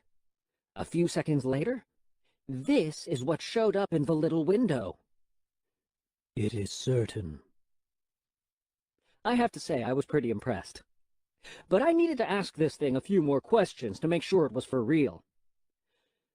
Don't you think Rowley and Abigail are totally obnoxious? And every single time, it was right on the money. It is decidedly so. Even when I tried to throw it for a loop, I got an answer that seemed pretty reasonable. What's the grossest thing I've ever accidentally eaten? Better not tell you now. Then I realized this thing wasn't only good for answering questions, I could ask it for advice, too. I started by asking the magic 8-ball if I should take a shower, and if I really needed to finish the outline for my science fair project. I got a yes on the hygiene issue, but the magic 8-ball totally let me off the hook on my project. My sources say no. See, this is what's been missing my whole life. Now that I've got something to help me make all the little decisions, I'm free to focus on the important stuff. In school, we learned that Albert Einstein wore the same clothes every day so he didn't have to waste any brain power on deciding what to wear. And that's exactly what this thing's gonna do for me. In fact, after using the magic 8-ball for just 1 day, I don't know how I ever got by without it. It's perfect to have handy when Dad asks, "So, are you gonna unload the dishwasher or what?" Shake, shake, shake. April. Thursday. After playing around with a magic 8-ball for a few days, I found out it has some limitations. But that doesn't mean I'm gonna give up on it just yet. I tried using it to help me with my math homework a few times, but it turns out it's not so good at giving you specific answers. To, if x minus 43 equals 19, what's the value of x? It answered, without a doubt. Plus, sometimes, when you really need an answer from the Magic 8-Ball, it can totally leave you hanging. Today, on my way home from school, one of the Mingo kids came after me with a stick. I asked the Magic 8-Ball if I should run away or fight, and gave it a hard shake. For some reason, the Magic 8-Ball couldn't make up its mind. Concentrate, and ask again. It didn't seem to understand the urgency of my request. But the Magic 8-Ball totally made up for it later on in the day. Mom told me I've been spending too much time indoors and that I needed to go outside and get some fresh air. When Mom left the room, I asked the Magic 8-Ball if I should take her advice, and its answer could not have been more clear. My reply is no. So I hid out in Mom's closet, which I knew would be the last place she'd come looking for me. While I was waiting Mom out in there, I noticed a bunch of books on the top shelf. They were hidden behind some shoe boxes, so it was pretty clear Mom didn't want anyone to find them. At first, I couldn't figure out why she was keeping all these books tucked away in her closet instead of on a shelf out in the open. But when I read the titles, I totally got it. Raising Decent Human Beings, Bedwetting for Beginners, Ultra Parenting, Reversing Sibling Rivalry, Raising a Prodigy, Making Them Love Reading, Taming Your Defiant Child, Parenting Picky Eaters, Unplugging Your Kids, How to Talk to Today's Teens. These books are basically Mom's secret weapon, and she doesn't want us kids to know about them. I flipped through a few of the books, and some were really eye-opening. I found one that was about using something called reverse psychology, entitled Flipping the Script, Getting Your Child to Do What You Want. The idea is that you can get your kids to do what you want by telling them to do the opposite. Now that I think of it, Mom and Dad have been using that technique on us ever since I can remember. I was still in the crib the first time I heard, "Roderick, it's time to go to bed, so don't turn off the TV." When I was little, I used to beg Mom and Dad to let me do the dishes, but they'd always tell me I was too young to help out. Finally, on my 8th birthday, they let me dry the dishes, and I was so happy they might as well have given me $1 million. Now I realize the whole thing was a trick, and Roderick must have fallen into the same trap. There were books for just about every type of situation a parent might have to deal with while raising their kids. I've always wondered where Mom gets all her advice, and now I know. When I was 9, I found an inchworm crawling up our front steps, and I named him Squirm, and kept him in a little jar with holes poked in the top. Every day I'd let him out of the jar so he could get some exercise. This was just about the time Manny was starting to take his first steps, which was unfortunate for Squirm the worm. Step, step, squish.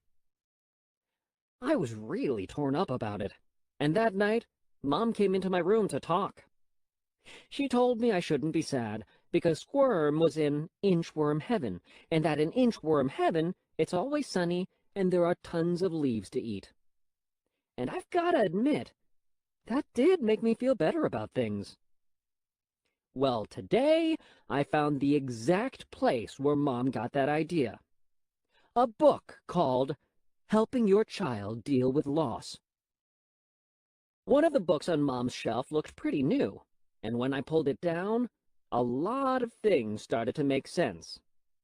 It was called Making Friends for Your Child.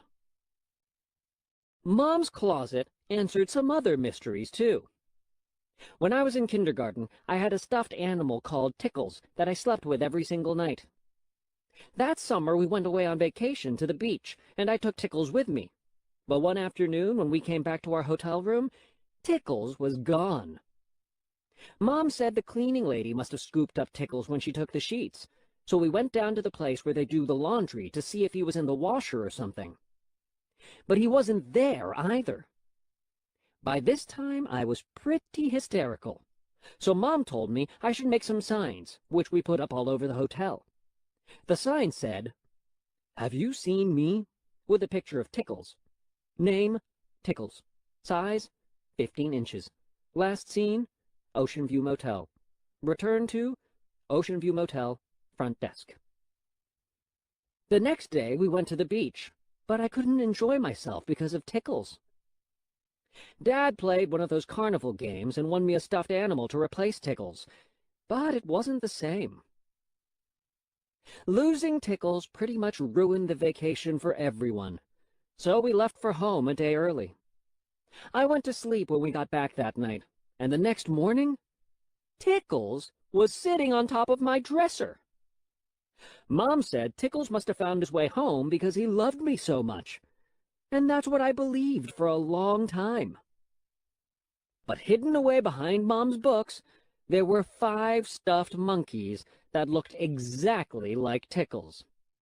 So that means Mom must have gone out and bought a bunch of replacement monkeys right after I lost the original. Who even knows which version of Tickles is sitting on the shelf in my closet right now? In fact, now that I think about it, I remember a time when Mom had to wash Tickles because I spilled some chocolate milk on him. When she opened the washing machine door, it looked like a pillow had exploded in there. But that night after my bath, Tickles was back on my bed, good as new. So the one in my room could be a 4th or 5th generation for all I know. This also explains why Manny sleeps with 10 stuffed dinosaurs every night. He used to only have one dinosaur he called Rexy, but Manny must have discovered Mom's hidden stash of backups way before I did. I wanted to keep exploring Mom's closet to see what else I could find, but I heard Mom coming upstairs, so I had to slip out of there. Now that I know about Mom's parenting books, I should be able to keep one step ahead of my folks. And I can thank the Magic 8-Ball for that. Tuesday.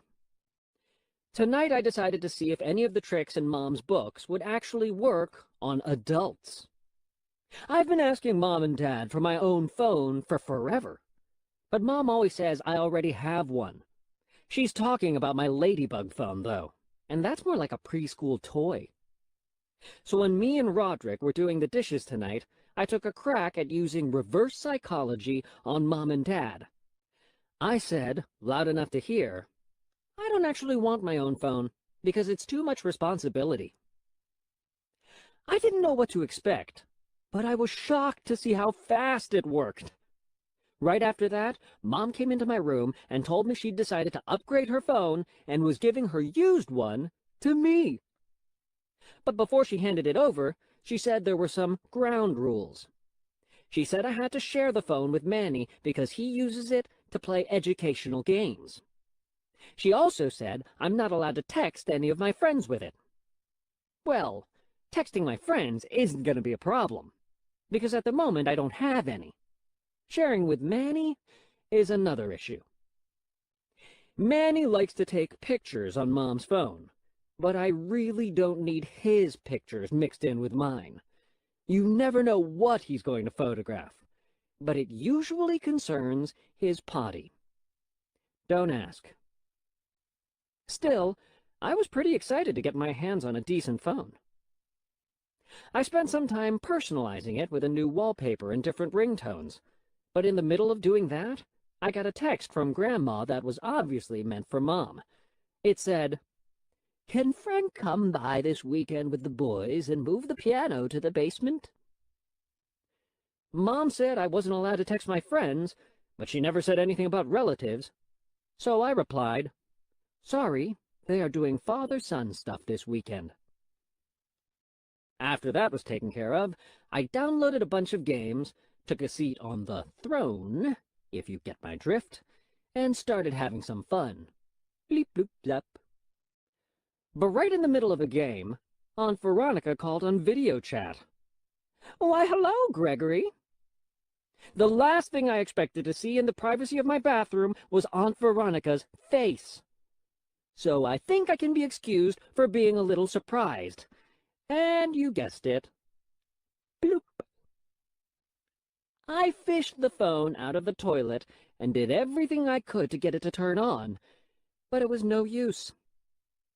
I feel kind of bad for ruining it, but in my defense, I did try to warn Mom and Dad. I wasn't ready for that kind of responsibility. Wednesday. I've been getting tired of having to fear for my life whenever I walk by the Mingo Kids' woods.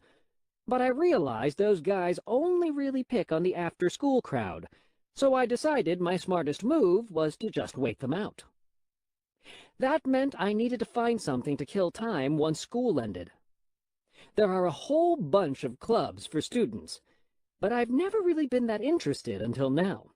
There's Math Club, Drama Club, the International Relations Club, and the Poetry Club. Today, I stayed after school to see if there was something that would be a good fit. The Board Game Club sounded like it might be pretty fun, but it's run by Mr. Nern, and I've already spent enough time with him for one school year. There's a Pillow Fighting Club, too, but one look inside the room where they meet told me it wasn't really my thing. There are some clubs that are really on the fringe, like the Free Hugs Club that just started up this spring. You really don't want to run into any of them. It was too hard to decide what to do, so I left it up to the Magic 8-Ball. I walked up to each door where the different clubs meet and gave the 8-Ball a shake to see which one I should join. I got a lot of no's and a few ask again laters, but I finally got a yes, definitely when I was in front of the yearbook club door. I walked inside, and the staff looked like it was in the middle of a meeting. I waited in the back until the meeting broke up, then walked up to the editor-in-chief, Betsy Buckles, and asked if I could join. She said the yearbook was almost finished, but they needed a few more photos for the Candids page. Then she said the school would pay $5 for every photo that ended up in the yearbook, and I was sold. If I can avoid the Mingo Kids and get paid, that's a win-win. Thursday. Today was my first day as the yearbook photographer, and it wasn't as easy as I thought it would be. I wanted to get good pictures, but to be honest, kids at my school don't really do anything that interesting. I was trying to do my job taking pictures while also being a full-time student, and that didn't make things any easier. I was hoping somebody would do something really dumb and I'd get a great picture of it. But for some reason, people were on their best behavior today. One shot I was dying to get was Jamar Law with his head stuck in a chair. There was a picture of him doing that in the last yearbook, and if he did it again, I wanted to be ready for it. I know a photographer isn't supposed to influence his subjects, but I tried to at least nudge Jamar in the right direction, saying, "I'll bet your head won't get stuck this time. Bet you anything." Whenever I see a picture in a yearbook or a magazine, there's always a little caption underneath. So when I turned in my photos at the end of the day, I wrote little blurbs so Betsy would know what she was looking at. Picture 1. I'm pretty sure Doug Parker's fly is open here. Picture 2. Morons on the bus. Picture 3. Trevor Wilson leaves the bathroom without washing his hands. Picture 4. Not again. Chad Middleton goes to the nurse's office with a bloody nose. The great thing about pictures nowadays is that everything is digital. So if you don't like something about a photo you took, you can always tweak it on the computer. I took a couple of shots at lunch where somebody blinked, and those photos would have been useless if I wasn't able to edit them. I figure every yearbook needs a little humor, so I edited a few pictures to make them funnier. Hopefully, Mr. Blakely won't be too mad when he sees his. He's in front of the blackboard, which I changed to read, "Me not know how to spell." Hilarious! I realized being the yearbook photographer gives me a lot of power, too. I can decide who gets in the yearbook and who doesn't, and if there's somebody who annoys me, I can get some revenge. I took a picture of Leon Feast after school, and when I played around with it on the computer, I shrunk his head by 75%. I seriously hope that one gets past the editors, and if it does, I give all credit to the Magic 8-Ball. Monday.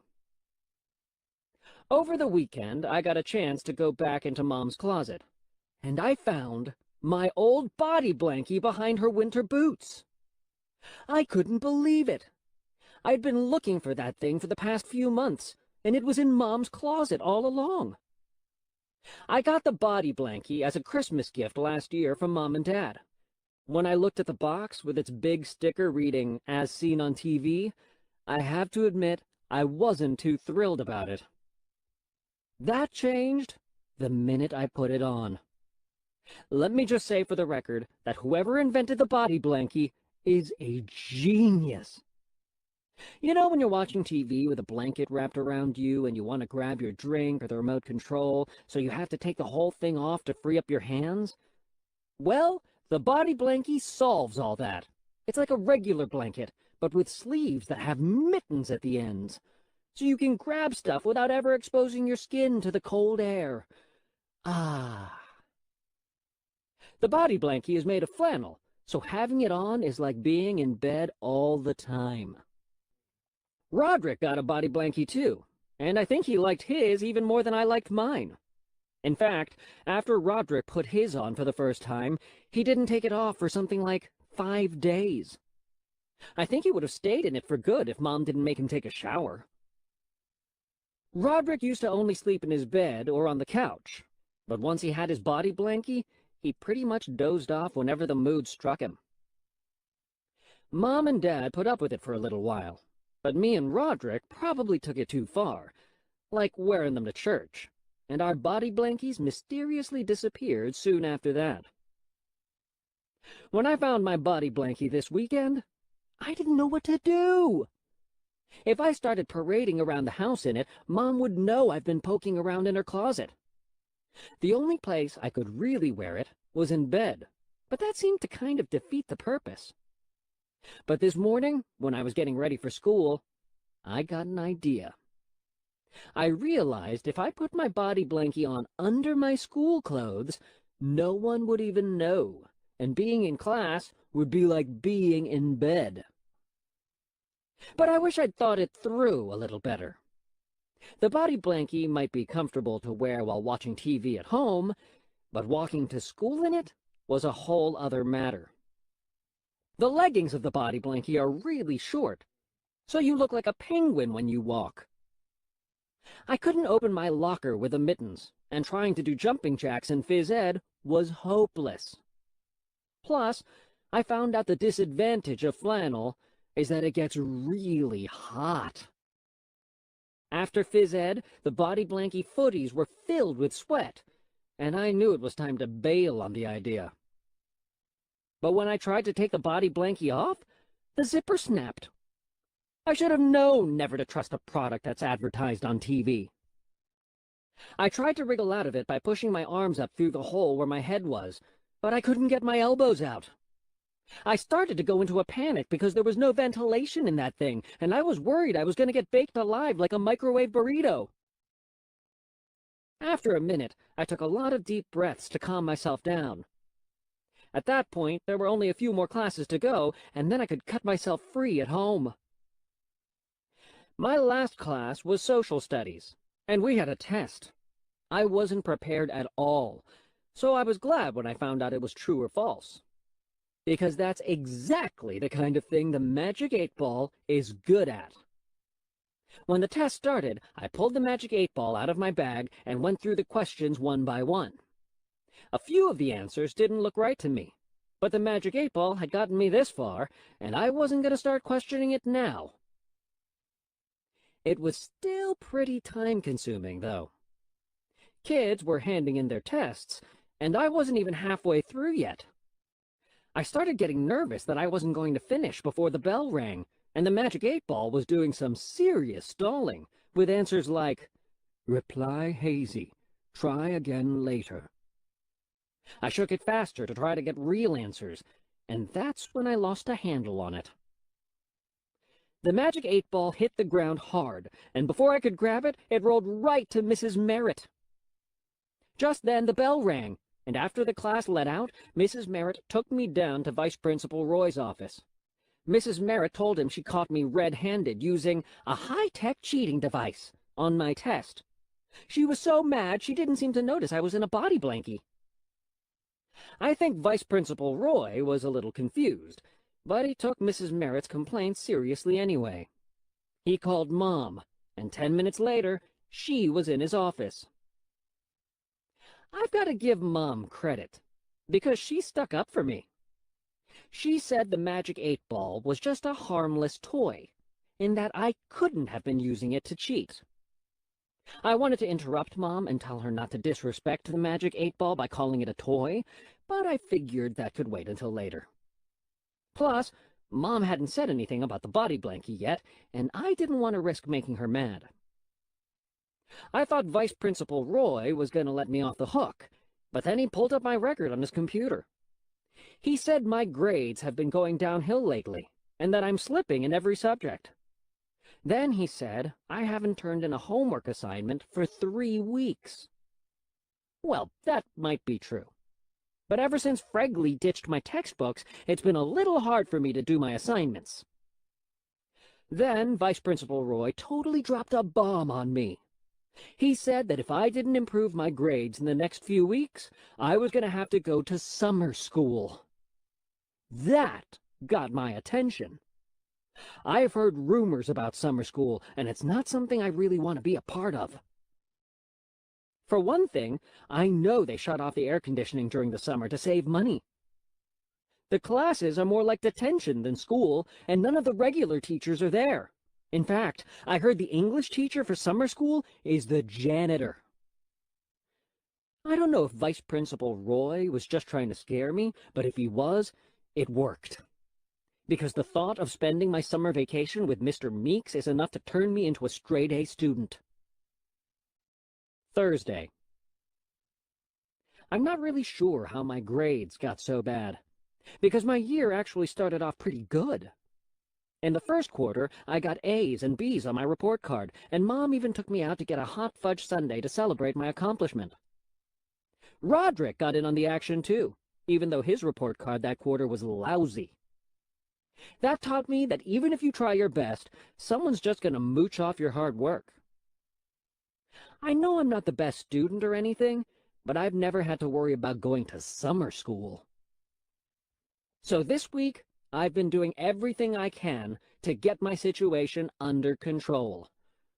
Mom got me a set of used textbooks, and I've been catching up on my assignments every night. But some of the classes I'm flunking don't even have homework. One is music, and my problem there is that I don't participate.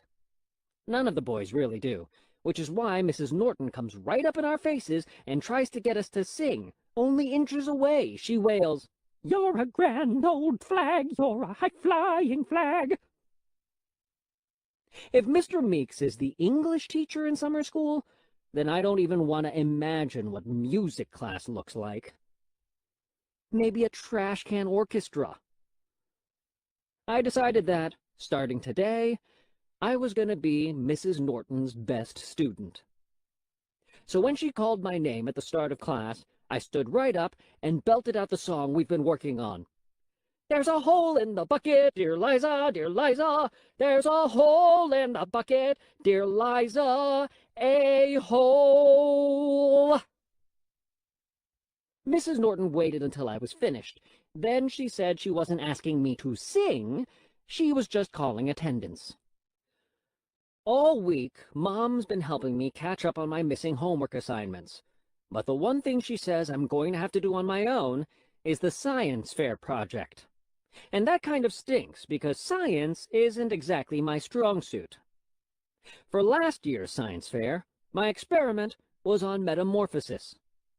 I collected a dozen or so caterpillars and put them in a box with leaves to eat, and they all made cocoons. My plan was to open the box at the exact moment they turned into butterflies and blow the judges away.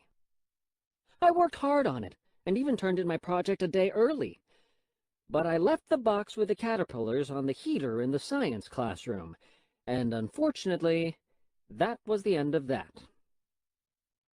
Today during recess, I was in the library trying to get ideas for my science fair project, and Betsy Buckles came in to say they needed me in the yearbook office. She said the class favorites results were in, and she asked me to take pictures of the winners. I didn't bother to vote this year, so I wasn't even sure who was on the ballot. But once the winners started filing in through the door, it wasn't too hard to figure out who had won what. Most of the winners were exactly who you'd expect. Bryce Anderson won Best Hair, Cecilia Faramir won Most Talented, and Jenna Stewart won Best Dressed.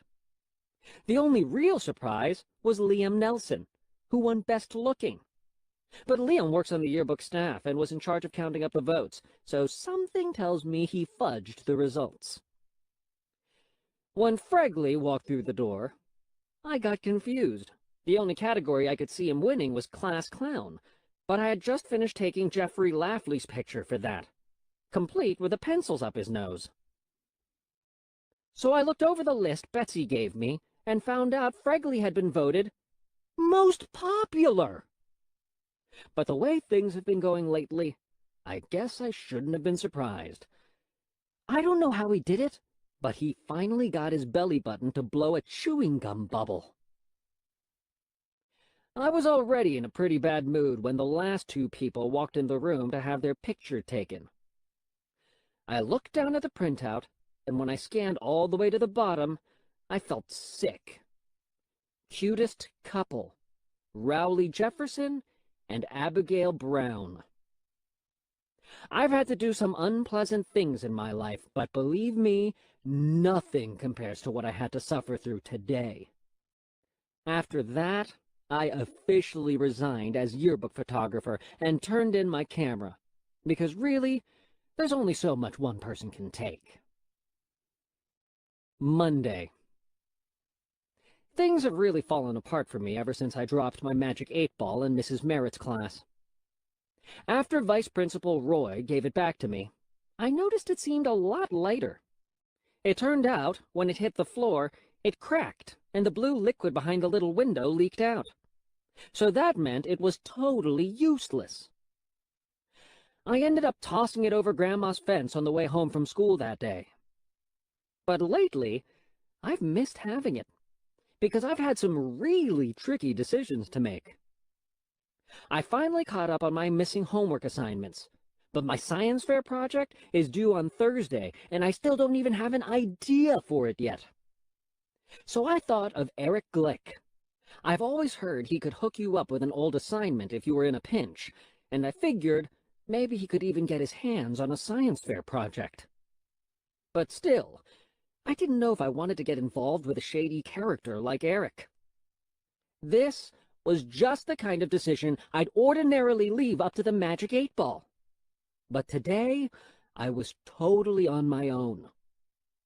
I was pretty desperate, though, so at recess, I found Eric hanging out behind the school and told him about my situation. Eric said he could take care of me. He did some kind of secret knock on a door a few feet away that had no handle on it. Then the door opened from the inside. It took a minute for my eyes to adjust to the darkness. The room was apparently some kind of storage area, and there were half a dozen kids crowded around a desk with a pile of papers on it. There were old book reports and history papers, and a bunch of other stuff, too. The person who seemed to be in charge was Dennis Denard, who's in 8th grade, but got held back twice. I'm guessing he stayed in middle school on purpose because he's got such a good racket going on. Eric told Dennis I needed a science fair project, and he took me to a separate area in the back where there were shelves of old ones. Each project had a teacher's letter grade on it and a price. As far as I could tell, the better the project, the more it cost. One of the projects seemed kind of familiar, and when I took a closer look, I knew why. It was Roderick's science fair project from when he was in middle school. I remember Roderick working on that one. His idea was to see if different types of music have an effect on how fast flowers grow. So he put a potted flower in every place in the house where there was music. The flowers all died within 2 weeks, and Roderick thought the music killed them. But Mom told him the reason the plants died was because he never watered them. I guess the school just dumps all the old science fair projects in the storage room, whether they got a decent grade or not. I don't know if seeing Roderick's old project is what did it, but I started having second thoughts about this whole thing. I think Dennis and Eric could tell I was getting cold feet because they pressured me to make a decision. I told Dennis I didn't have any money on me and that I'd come back tomorrow. Eric told me to turn my pockets inside out to prove it, but I noticed the door to the outside was open a crack, and I bolted.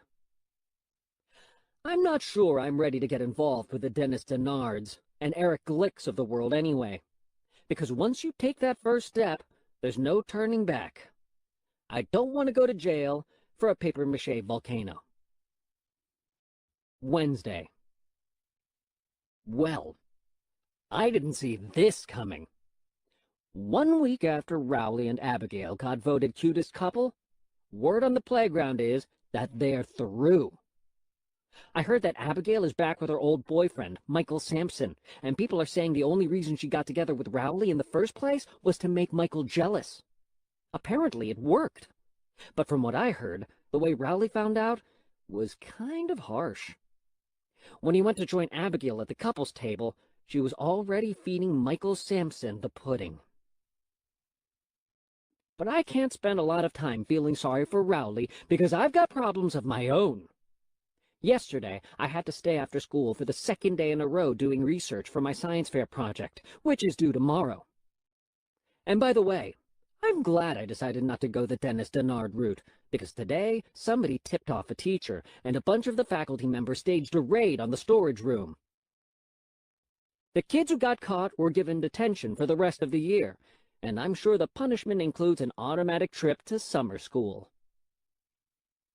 I've still got a chance to get out of summer school, and I really hope I do, because I don't want to be staring at Dennis Denard's sweaty back for the rest of the summer. Thursday. I worked on my science fair project yesterday from the time I got home until 11:30 at night. I wouldn't say my project is going to win the Nobel Prize or anything, but I was proud of myself for actually getting it done. I think Mom was pretty happy too. But after I was finished, she went over the requirements that Mrs. Abington sent home, and it said in big bold letters that the written report had to be typed. Mom said there was no use complaining, and that I needed to get started on typing up the report. But I had already spent all my energy getting to that point. So I told Mom I was going to go to sleep and wake up extra early to get the work done. I set my alarm for 6 o'clock, but when I woke up this morning, it was 8:10. I totally freaked out because I didn't remember hitting the snooze bar even once. I knew I was in trouble because I had to leave for school in 20 minutes, and there was no way I could type it up before then. But when I went downstairs, my science fair project was sitting on the kitchen table, and the whole thing was typed. For a second, I thought maybe the science report fairy had come in overnight and sprinkled some pixie dust on the pages. But then I realized it was Mom. I went up to her room to thank her, but she was out cold. I handed in my science fair project during second period, and I felt like a huge weight had been lifted off my shoulders. For the rest of the day, I actually enjoyed myself at school. Rowley, on the other hand, was not doing so good. At recess, he just wandered around with a dazed look on his face, and once or twice I saw him near the Find a Friend station. I thought about going over and talking to him, but Mr. Nern beat me to it. The more I thought about it, the more I realized me and Rowley are probably better off not being friends anyway. We've been going back and forth for so long that enough is enough already. But seeing Rowley play checkers on the bench with Mr. Nern made me feel really guilty. I couldn't decide what to do about Rowley, so I went to the one place where I knew I could get an answer. On the way home from school, I stopped by Grandma's house to see if I could find the magic 8-ball in her backyard. I knew it was broken, but I thought somehow I could get one more good answer out of it. It took a long time, but I finally found it near the woodpile. I was ready to concentrate real hard and ask my question, but that's when I noticed something green and shiny poking out from under a log. I forgot all about the magic 8-ball and went for the plastic egg. I gave it a little shake, and when I heard the sound it made, I knew exactly what was inside. I couldn't believe the magic 8-ball had led me directly to Meemaw's diamond ring. It probably figured it owed me one for everything that's happened recently.